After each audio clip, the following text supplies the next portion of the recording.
नमस्कार, आप देख रहे हैं न्यूज़ 18 का डिजिटल प्लेटफॉर्म और आज हम चर्चा करेंगे बिहार के फर्स्ट फेज की पोलिंग की, यानी कि मतदान की। आज मतदान किन किन सीटों पर हुआ, वो कौन सी वीआईपी सीट थी और परसेंटेज क्या है उनका अभी जो अपडेटेड है, इस पर चर्चा करेंगे। मेरे साथ मेरे सहयोगी हैं प्रभात पांडे। प्रभात पांडे आपके साथ पूरा एक एनालिसिस पेश करेंगे, बताएंगे कि पहले फेज़ के मतदान के बाद एक मोटा हिसाब क्या लगता है। तो चलिए शुरुआत करते हैं। तो मेरा सबसे पहला सवाल तो ये है प्रभात कि जो आज पहला चरण का मतदान हुआ, इसको बताइए कि मतदान कैसा रहा और इसके बाद हम वीआईपी सीटों की बात करेंगे। अंकुर, सबसे पहले तो आप वोटिंग परसेंटेज पे अगर आते हैं कि शाम में 5 बजे तक का जो आंकड़ा आया है उसके मुताबिक 60.25%, मतलब 60% वोटिंग हो चुकी है। हालांकि 5 बजे के बाद ये कहा जाता है कि कुछ लोग कतार में होते हैं, वो वोट डाल सकते हैं, तो ये आंकड़ा अभी बढ़ेगा। 2-2.5% ऊपर नीचे हो सकता है, ये आंकड़ा ऊपर ही होगा, नीचे तो नहीं होगा। और इसमें अगर आप देखें तो सबसे ज़्यादा बाजी मारी है बेगूसराय ने, जहां 67.32% वोटिंग शाम में 5 बजे तक हुई है। एक मोटा अंदाजा, मैं आपकी बात को रोक रहा हूँ, मोटा अंदाजा ये बताइए कि क्या मतदान पहले से ज़्यादा होगा या नहीं? अंकुर, ये अभी ही ज़्यादा हो गया है। लोग बता रहे हैं, जो चुनाव आयोग की तरफ से डेटा दिया गया है कि 2005 के बाद फर्स्ट फेज की जिन 121 सीटों पे वोटिंग हुई है, 2005 के बाद अब तक का सबसे ज़्यादा परसेंटेज ऑफ पोल हुआ है, सबसे ज़्यादा पोल परसेंटेज रहा है, जो 60.25% है। इससे ऊपर ही बढ़ रहा है ये। अभी एक करेक्शन 2-2.5-3% का करेक्शन होता है, जो अमूमन देखा जाता है कि रात को 9-10 बजे तक जब फाइनल आंकड़े आते हैं चुनाव आयोग की तरफ से, तब ये थोड़ा सा बढ़ेगा। मैं जो आपको बता रहा था कि बेगूसराय में 67.32% वोटिंग हुई है शाम 5 बजे तक। हाँ, इनमें सबसे पिछड़ा जो 70 से पीछे ऊपर रहा, बिल्कुल हो सकता है ये बेगूसराय में 70% से ज़्यादा पोलिंग होगी। शेखपुरा सबसे फिसड्डी रहा है, सिर्फ 52.36% पोलिंग हुई है शेखपुरा डिस्ट्रिक्ट में। बाकी ऑन एन एवरेज हर जगह 55% से ज़्यादा की ही वोटिंग है।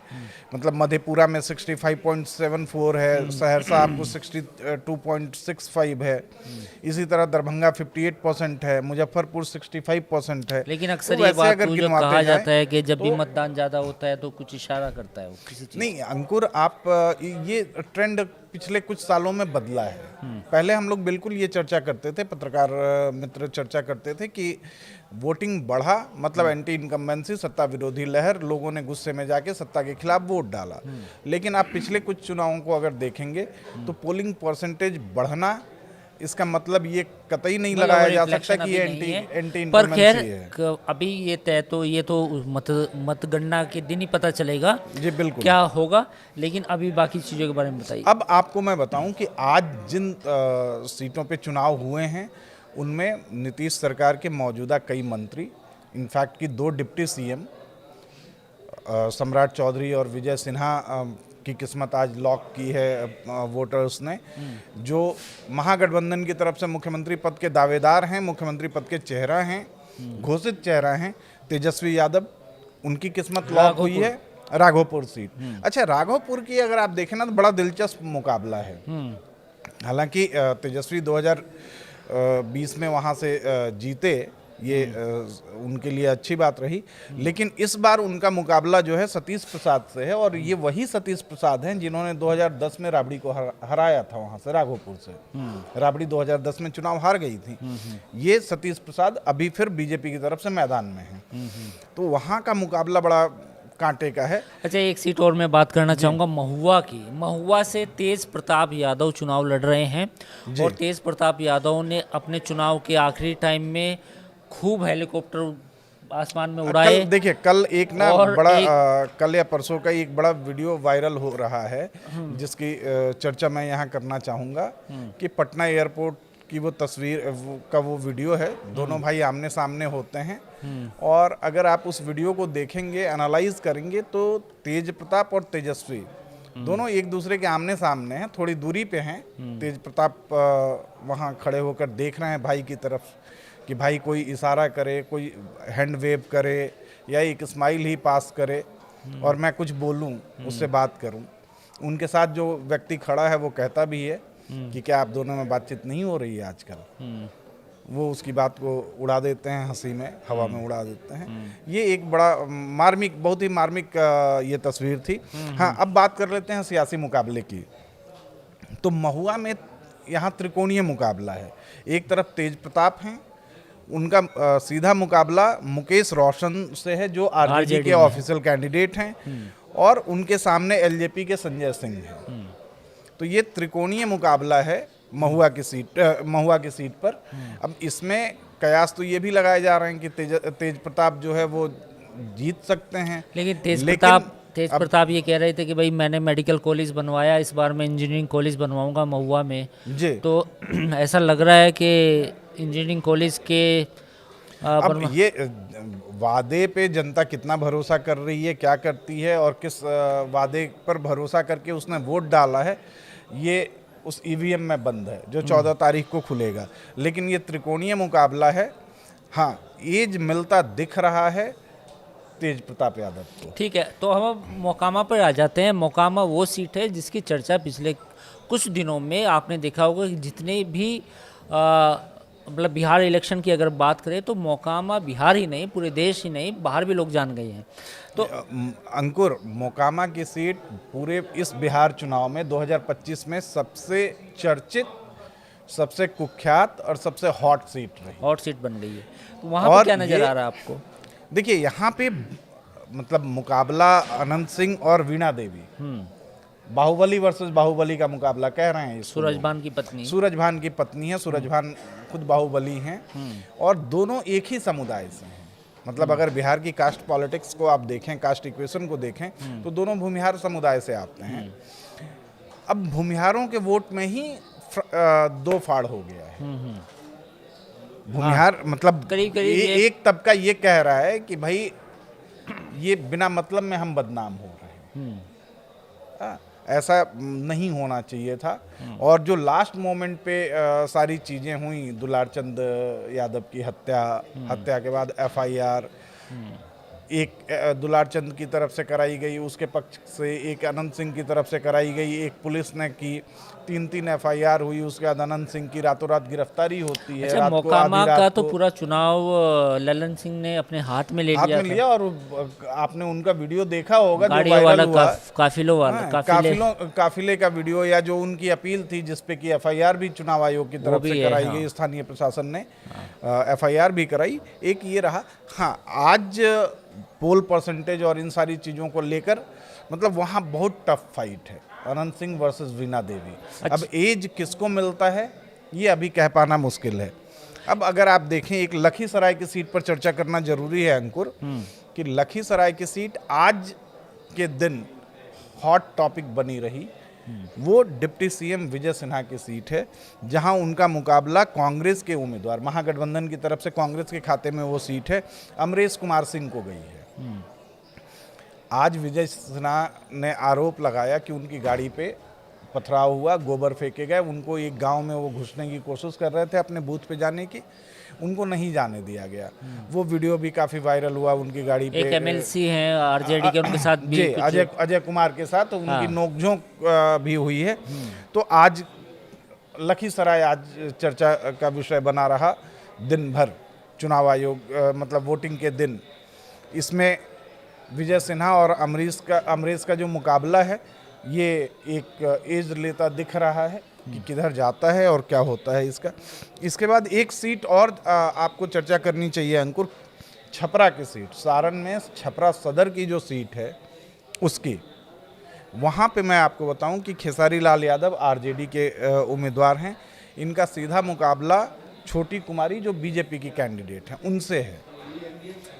छपरा सदर की जो सीट है अंकुर, उसका अगर डेमोग्राफी आप देखें तो वो दियारा का इलाका लगता है, और दियारा के इलाके में यादव बहुल जो शहरी सीट है उसमें यादव पॉपुलेशन जो है वो ठीक ठाक है।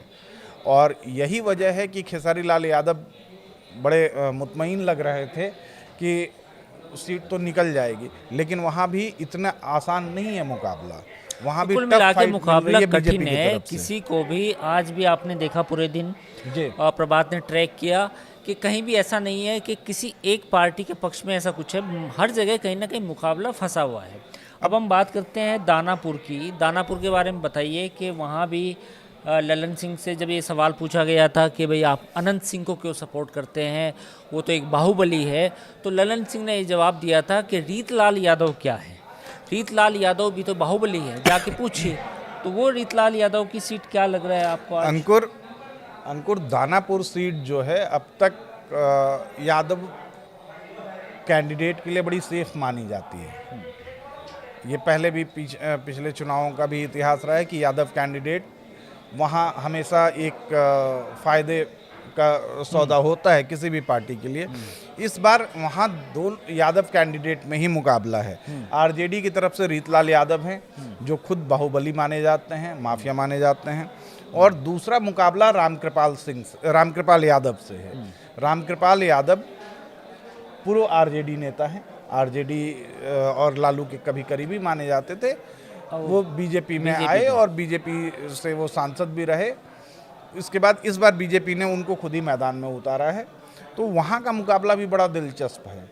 वहाँ एक आरोप लगाया गया कि दानापुर की ही का एक कोई बूथ है, एक कोई गांव है जहाँ जाने के लिए आपको नाव का सफ़र करना पड़ता है।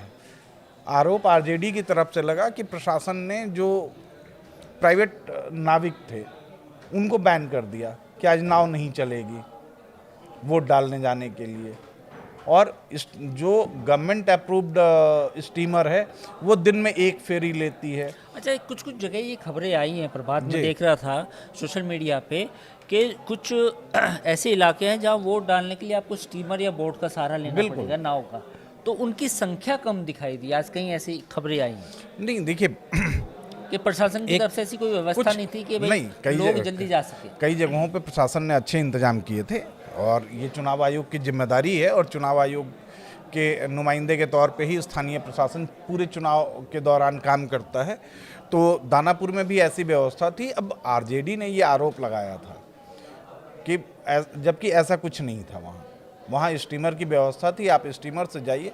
अब पता चल रहा है, आप ही बताइए ना, चुनाव में कई बार होता है कि कैंडिडेट के रिप्रेजेंटेटिव अपनी गाड़ियां लेकर घूमते हैं कि आइए मेरी गाड़ी में बैठिए, चलिए मैं आपको बूथ तक ले चलता हूं, आपको वोट डलवाता हूं। ये तो एक मतलब चुनाव को प्रभावित करने वाला कदम हुआ ना। तो वैसे कदमों पे प्रशासन ने रोक लगाई थी। अच्छा, अब मैं एक सवाल आपसे पूछता हूं। सम्राट चौधरी, ये वो नाम है जो मोकामा, तो आपने सुना, सबने सुना कि मोकामा बिहार के एक कॉन्स्टिट्यूएंसी से लेके अब पूरी दुनिया में सब लोग जान गए हैं जी। दूसरा नाम है सम्राट चौधरी, क्योंकि सम्राट चौधरी को लेकर प्रशांत किशोर ने चुनाव के पहले जिस तरह के आरोप लगाए उनके ऊपर, उनके नाम को लेकर, उनकी पढ़ाई को लेकर वो एक, और उन पर दर्ज केस को लेकर वो अलग थे, फिर कुछ और मुद्दे भी उठे।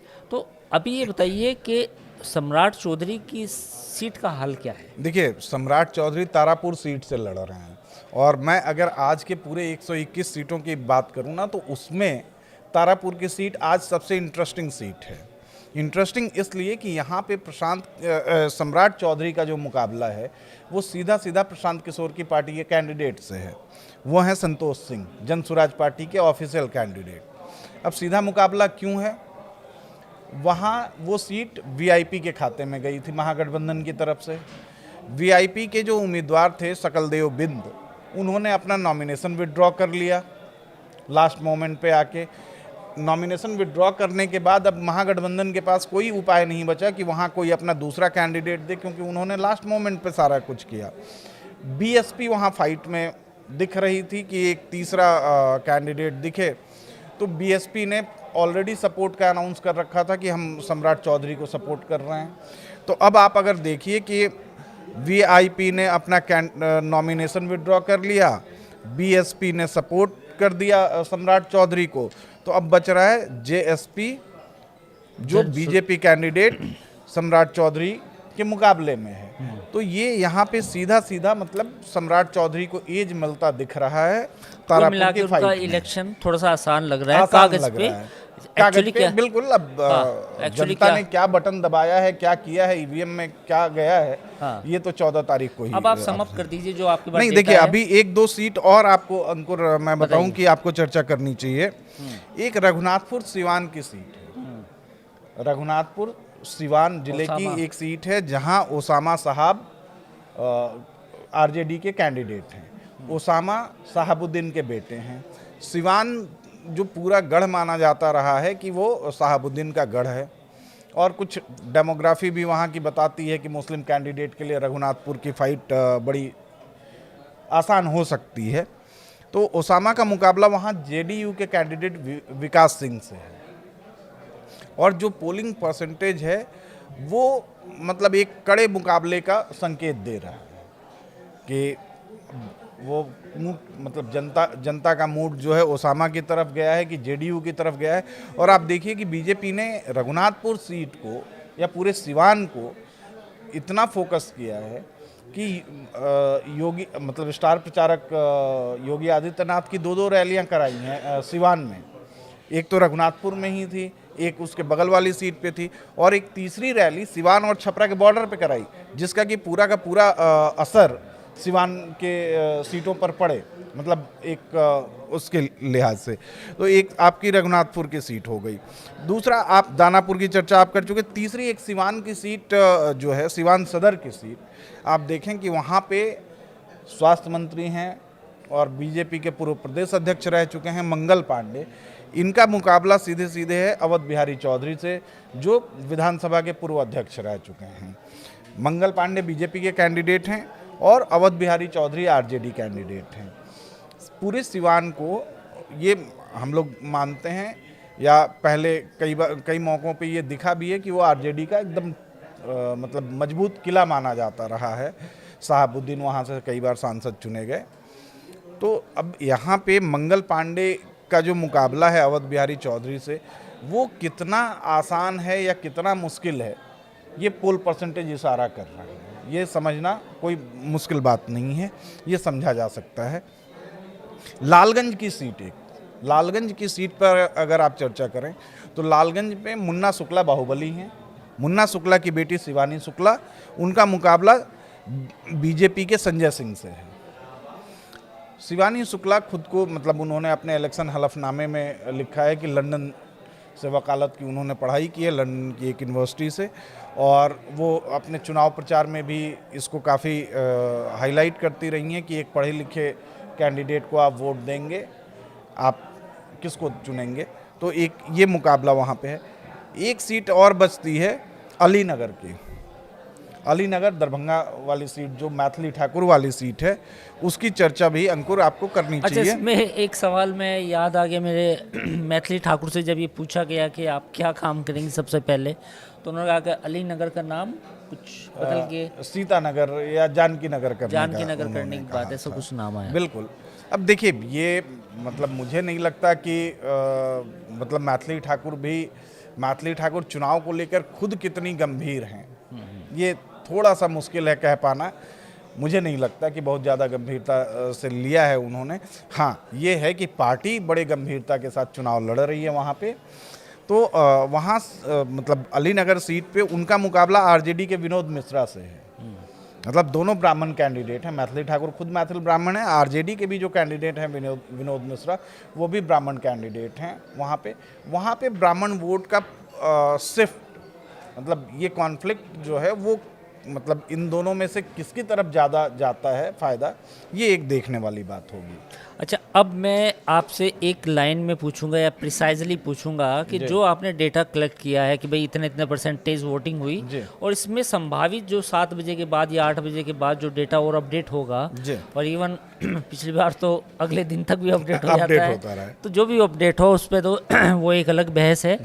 लेकिन अगर उस एक्सपेक्टेड परसेंटेज को भी इसमें ऐड किया जाए तो आपको क्या लग रहा है कि नंबर 1 पिछले चुनाव से ज़्यादा परसेंटेज वोटिंग हुई है? क्या इस पर आप जवाब दीजिए।